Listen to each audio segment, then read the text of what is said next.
Bienvenidos a Documenta 20.1, el programa de TV UNAM que refleja y narra la realidad a través del documental. Hoy vamos a ver una película muy interesante, Zoran y los Tigres del Gol. Habla de un entrenador serbio que llega a Sudán del Sur a crear un sueño que parece imposible, hacer una selección de fútbol nacional.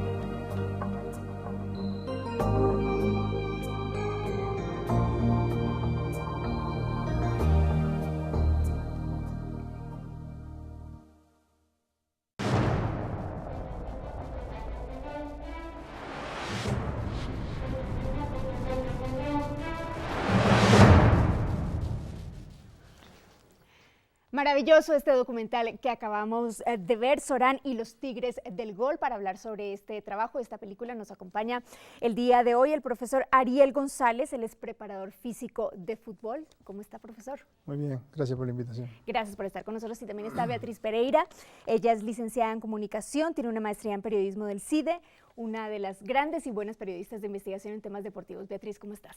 Hola, Yuli, ¿qué tal? Gracias por la invitación. Bueno, primero para los dos y para los que no conocemos tanto del mundo del fútbol, ¿quién es este personaje, Zoran? Porque uno lo ve reflejado como entre genio y loco y no entendemos muy bien si es genio o es loco. Beatriz. No me gustaría encasillarlo ni en genio ni en loco. Creo que es un entrenador de fútbol como muchos que hay, de esos que aceptan retos que son causas perdidas prácticamente, ir a lugares lejanos, cobrar salarios bajos, enfrentar retos que son muy difíciles de cumplir en países justamente difíciles, como el caso de Sudán del Sur, que es una nación prácticamente nueva. Sí. Es un tipo de entrenador que a mí me gusta, porque es de los que no rehuyen nada, no se plantan en la exquisitez, y que están dispuestos incluso a apostar sus propios recursos económicos, a mal dormir, a mal comer, a dejar la piel ahí por tratar de sacar un proyecto adelante. Ha dirigido en un montón de países, creo que casi 15, ha estado en lugares lejanísimos como Kuwait, como la India, en clubes de fútbol, dirigiendo también selecciones nacionales, obviamente ninguna de ellas que ha tenido resultados exitosísimos, pero me ha gustado mucho el personaje, porque ya te digo, lo veo como este hombre que acepta retos casi imposibles de cumplir, pero que siempre está ahí dispuesto a hacer todo por sus jugadores y también por el orgullo de hacer que la selección nacional de un país o de un club puedan tener resultados que le den esperanza a la gente. Sí, a veces uno en la transmisión del documental uno siente que casi solo él es el que quiere el triunfo para poder darle algo de regreso al país que están haciendo. Ariel, ¿cómo ves a este personaje? ¿Qué dirías de él? ¿Cómo nos describe su historia un poquito? Bueno, primero yo lo ubicaría dentro de un tipo de entrenador salido de los países socialistas. Se me hace el biotipo ese, ¿no? Que gente con muy buena formación teórica, pero también con un gran autoritarismo, quizás producto del sistema donde se formó. Que tiene algo de loco, bueno, todos los entrenadores tenemos algo de loco, si no soportas la tensión. Y él forma parte de una tropa de entrenadores, sobre todo de fútbol, que andan dando vuelta por el mundo y van a donde los contratan, ¿no? Yo diría que nosotros tenemos un ejemplo bastante cercano que es Bora. Exacto. ¿No? Ahora, uno ve a este personaje y uno ve el documental y uno siente al principio que es casi una historia divertida, pero sin embargo es una crítica también fuerte al mismo tiempo de un sistema político, aunque sea una nación que recién se está formando, que es Sudán del Sur. Es una crítica al sistema político, a la falta de transparencia, a la corrupción, a muchas cosas que están mal en muchas sociedades. Sí, lo curioso es que esto se hace en Londres, ¿verdad? El documental este. Bueno, lo hacen directores de Londres, pero lo hacen en Sudán del Sur. Los ingleses deben haber pasado por ahí también, por Sudán en algún momento, y ahora hacen la crítica a la corrupción que ellos mismos dejaron, ¿no? Es decir, hay una corrupción producto de la guerra.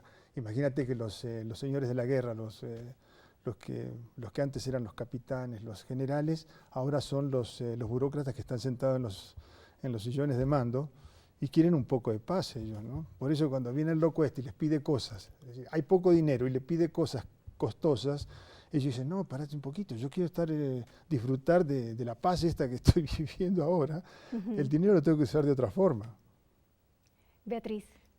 Lo veo como tragicómico. Es muy gracioso verlo cómo se carga los tubos y empieza a armar las porterías y cómo empeña el pasaporte porque no tiene dinero para cumplir. Para pagar las porterías, ¿no? Y para cumplir con lo mínimo que debe tener un equipo de fútbol para poder entrenar los balones, ya no digas otro equipo de gran calidad como las camisetas o los zapatos. Me parece que llega a insertarse en un escenario en donde le dicen, toma, que el equipo sea campeón de la Copa del Mundo y de la Copa Africana, cuando no tiene absolutamente nada para lograrlo más que las ganas. Por eso él dice, yo soy un tigre, ¿no? Claro, pero es un tigre echado para adelante. En el fútbol, sobre todo en el de ahora, las ganas ya no son suficientes.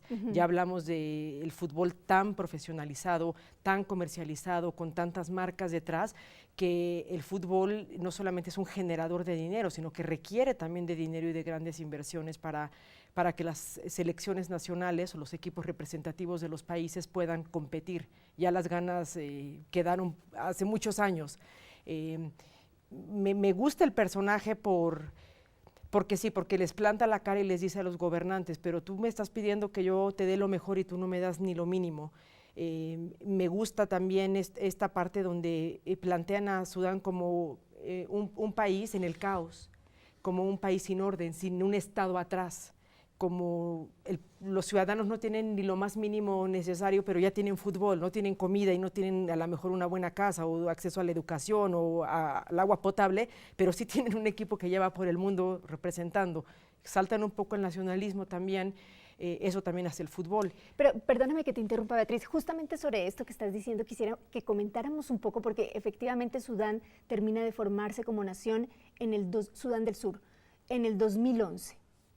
Infraestructura, elementos, instituciones, por supuesto faltan muchas, pero crear el equipo de fútbol, no solamente para la sociedad, sino para las autoridades, es importante porque quieren crear como un sentido de identidad. ¿Por qué es tan importante el fútbol para una sociedad? Bueno, yo te diría que desde que la FIFA tiene más afiliados que las Naciones Unidas, ya puedes calibrar un poco de qué estamos hablando, ¿no? El fútbol es tan accesible para todos, todo el mundo lo entiende, es tan fácil de jugarlo en una cancha que ni siquiera necesitas pasto o ni siquiera necesitas como se ve muchas veces en las imágenes, las porterías.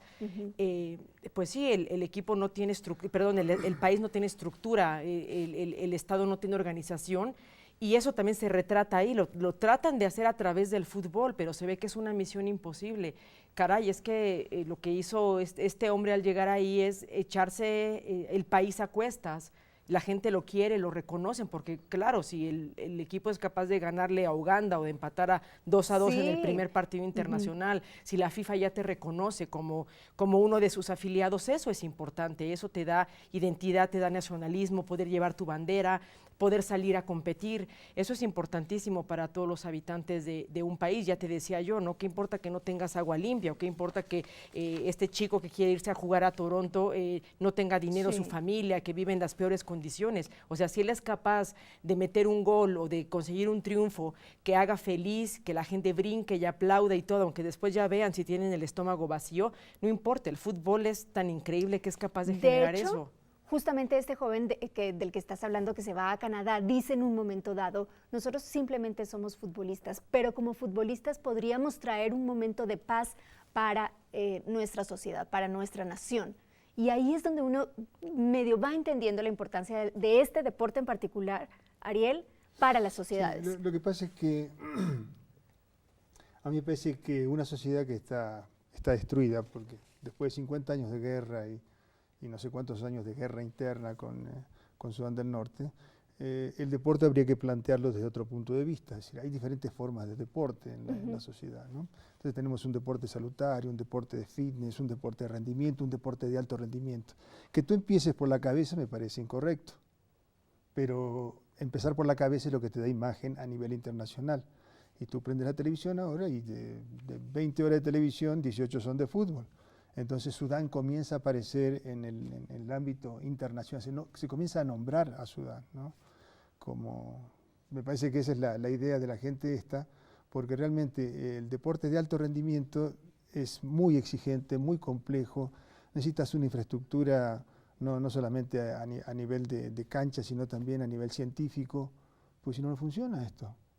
Me da la impresión de que son jugadores muy talentosos, porque si tú ves un poquito la historia deportiva de Sudán, que es tan corta, ves que han empezado a salir grandes basquetbolistas, algunos de fútbol, del fútbol australiano, incluso futbolistas ahora, ¿no? O el chico Lomombo, que fue participante en las Olimpiadas. Entonces, sí, me parece que es un comienzo incorrecto el de ellos, ¿no? Y finalmente, cuando él les empieza a exigir cosas que requieren el alto rendimiento, es cuando ya no pueden. Pero ellos tampoco tienen idea qué es el deporte de alto rendimiento. Tiraron la idea de vamos a hacer una selección nacional, como podrían haber dicho, vamos a plantar batatas, pero no tenían idea de lo que era eso. Pero dices que es incorrecto, digamos, nos has dado como varias pistas. Uno, porque el entrenador, las ganas y el perfil podría estar, pero no están las condiciones, no está el dinero suficiente, no está la atención como para dirigirla hacia esa meta de crear un deporte de alto rendimiento. Sí, ¿o dónde más ves los errores? Suponte México, ¿no?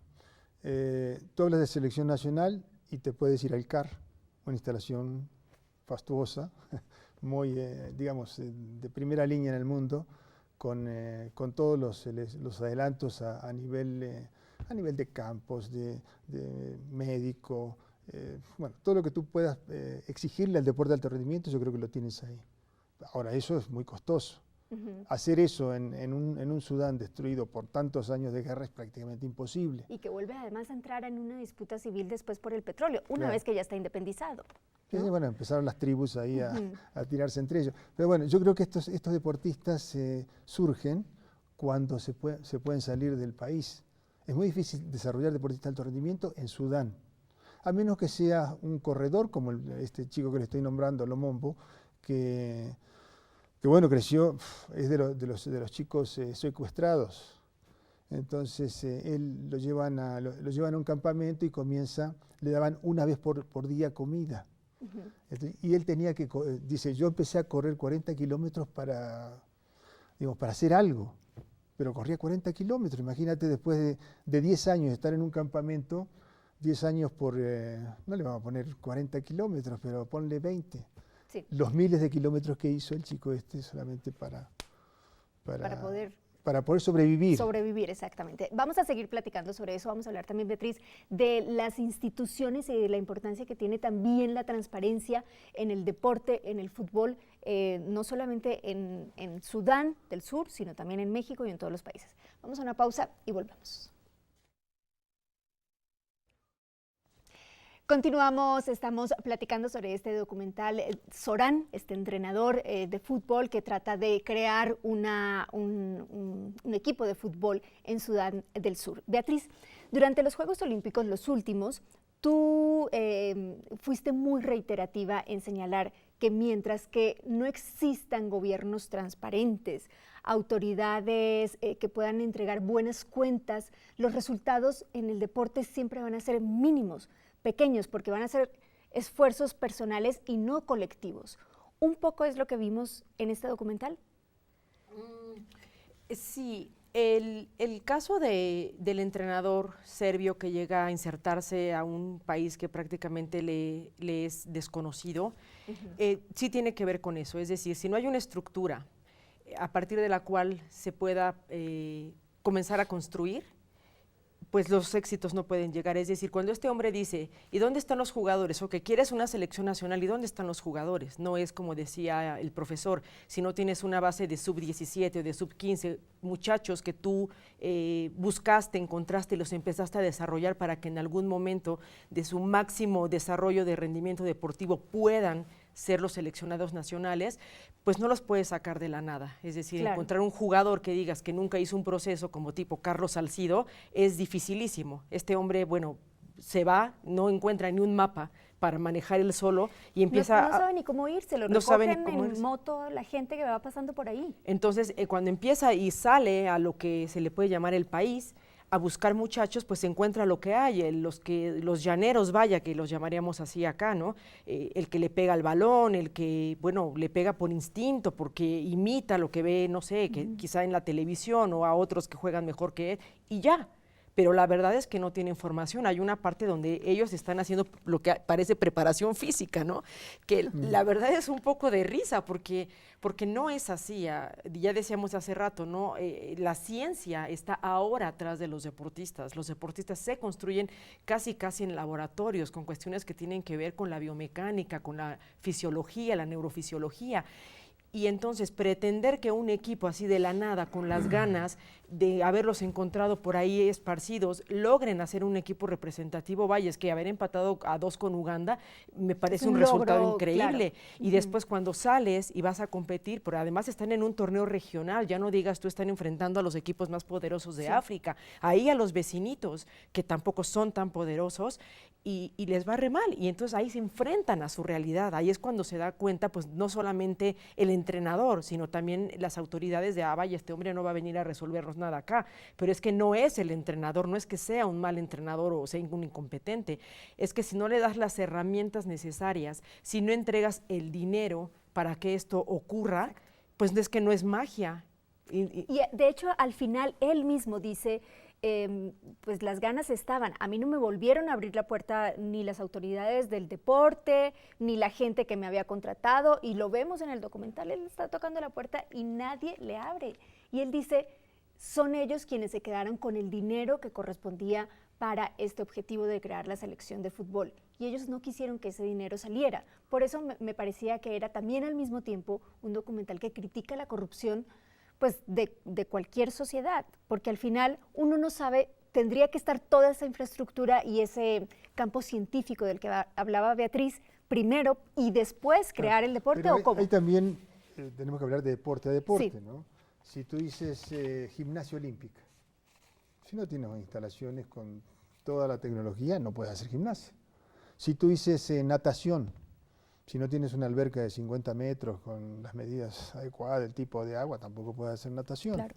¿No? Entonces, hay deportes que son en el sentido más elitistas. El fútbol, como tú mismo lo decías, te da la posibilidad de que chicos simplemente haciendo una pelota de trapo, como hacíamos nosotros cuando éramos chicos, ya te puedes poner a jugar y a desarrollar destrezas. Y por otra parte, el fútbol, ustedes hablaban hoy el escrito que recibí, hablaban de la esperanza, ¿no? Entonces el fútbol te da esperanza porque parece fácil. Si tú lo ves en televisión, mira, el tipo corre, le pega la pelota, saca al otro. Y genera mucha empatía porque no piensa que puede estar ahí. Tú piensas que puedes llegar ahí, pero es muy difícil llegar ahí, ¿no? Pero bueno, lo que no puede ser es que el entrenador de la selección nacional, aunque sea de Sudán del Sur, llegue y le tengan cerradas las puertas del estadio y no le permitan entrenar. Es que esas son las cosas... Sí, pero lo que es más, para mí todavía más difícil es que tú tomes a un grupo de gente, porque para estar en una selección tenés que tener muchachos de más de 20 años.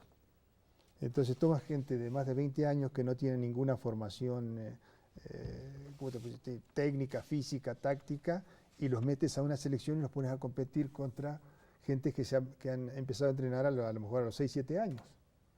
Porque estos chicos durante la guerra tampoco creo que hayan jugado mucho fútbol, sino que fútbol en forma espontánea. No, de hecho, algunos de los participantes lo dicen. Nosotros, me encanta este deporte, pero yo estuve concentrado mucho tiempo en la guerra civil de mi país, que ellos pasaron 50 años de guerra civil, Beatriz, para que Sudán del Sur fuera un país independiente. Sudán del Sur tiene además este ingrediente, la cuestión de la guerra civil y de los conflictos étnicos que prevalecen. Exacto. No es privativo de este país, sí, hay muchos países chiquitos, Trinidad y Tobago, muchas islas aquí en la zona de la CONCACAF, donde los jugadores pues no son jugadores de tiempo completo, ya son herreros o ya son jardineros o hacen otras actividades y como plus juegan y no tienen acceso a grandes contratos o no tienen acceso a los grandes privilegios que algunas selecciones nacionales son capaces de darles a sus jugadores. Entonces, a ver, que hay equipos y hay países representativos nacionales que van así a competir a torneos regionales o continentales, qué sé yo, a ver, es una realidad, así es. Sí. Pero Sudán del Sur pues tiene prácticamente todo en contra. Por eso ya decía yo, ¿no? Pues, ¿qué se aprecia de este entrenador? Pues esto, la enjundia, las ganas, el querer ser, no es imposible, que le cierren las puertas de la federación. Para mí fue increíble ver cuando le ponen el candado al estadio. O sea, es que además de que no le das nada, lo poquito que ahí había para que funcionara el equipo, se lo quitas, y es que eso parece un castigo para el entrenador, pero el castigo, esta especie de sabotaje no es para el entrenador, es para el propio país. Estás tratando de construir y de vender una imagen y de exaltar el nacionalismo y de que el nombre de Sudán del Sur, al menos por su selección nacional y no por la hambruna, esté en la boca del mundo, y entonces tú mismo te metes el pie. Exacto. Entonces, a ver, es característica de muchos países de América Latina la corrupción, como lo es en África, en donde el gobernante es: yo me lleno las bolsas de dinero y saqueo a mi país porque no me interesa proveer algo a mi país. Y si tú ya hasta les escatimas la esperanza de que a través del fútbol puedan sentir que tienen identidad o sentirse orgullosos de esta nueva nación, bueno, es que no te importa nada. No es que no te importa el entrenador, es que no te importa el país, no te importan los aficionados, y lo que tú quieres, estás ahí por otras razones. No fundaste la Federación de Sudán del Sur de fútbol con una intención clara de construir, sino de ver si la FIFA me da dinero y ver si esto no me cuesta, y si no me cuesta está muy bien, pero si me empieza a costar, entonces ya no quiero jugar, porque se trataba de que yo ganara algo, no de que invirtiera, no de que me tocara trabajar. Claro, y no de que alguien más ganara como un servicio público, como su trabajo lo ameritaba, ¿no? Es más bien, ¿con qué me puedo quedar de lo que me van a dar? Claro, ¿no? O sea, a ver, el fútbol es un ente privado, la FIFA es un ente privado de equipos de fútbol que son privados, que en la mayoría de los países se conducen a través de los dineros que aportan las empresas, pero sí hay muchos países en los que el dinero público también entra para las selecciones nacionales. Aquí se vio claramente que, bueno, el vicepresidente, cuando se entrevista con el entrenador serbio, le dice, bueno, a ver, vamos, ayúdanos a ser campeones del Mundial y de la Copa. Claro. Bueno, sí, pero bueno, no me puede dar un coche porque yo no tengo ni que moverme. Y entonces al principio parece que sí lo están apoyando, y después pues le dan la espalda de una manera como ya me molestó este proyecto, ya no quiero que se lleve a cabo, que yo no logro entender por qué, o sea, ¿en qué momento no queda claro, uno no sabe si es porque ellos, que es lo que dice el entrenador al final dice, ellos no quisieron porque se quedaron con el dinero, para ellos, el dinero que estaba destinado a la Selección Nacional de Fútbol de Sudán del Sur. Y los otros dicen, esto no funciona porque él es un loco, y no pudimos confiar en la forma como estaba llevando a cabo a los jóvenes. Ya casi para terminar, me gustaría, usted, profesor, me entregó un escrito que me gustaría leer un poquito porque es muy interesante. Dice: la distancia, la carga escolar seguramente serán escollos insalvables para los niños de las grandes ciudades provenientes de la clase media. Es por ello que estoy convencido que el subdesarrollo económico va a seguir dando Pelés, Maradonas y Messis. Aunque entrenen en condiciones deplorables, campos de tierra procesados, sucios, la mayoría de las veces sin entrenadores o por entrenadores poco preparados. Su ventaja fue y será la enorme disponibilidad de tiempo para sustentar sus destrezas técnicas en miles de repeticiones. ¿Por qué le parece importante esto? En el fútbol se habla en deporte en general, se habla de esas 10.000 horas para la maestría, que yo creo que en la mayoría de las profesiones funciona eso, ¿no?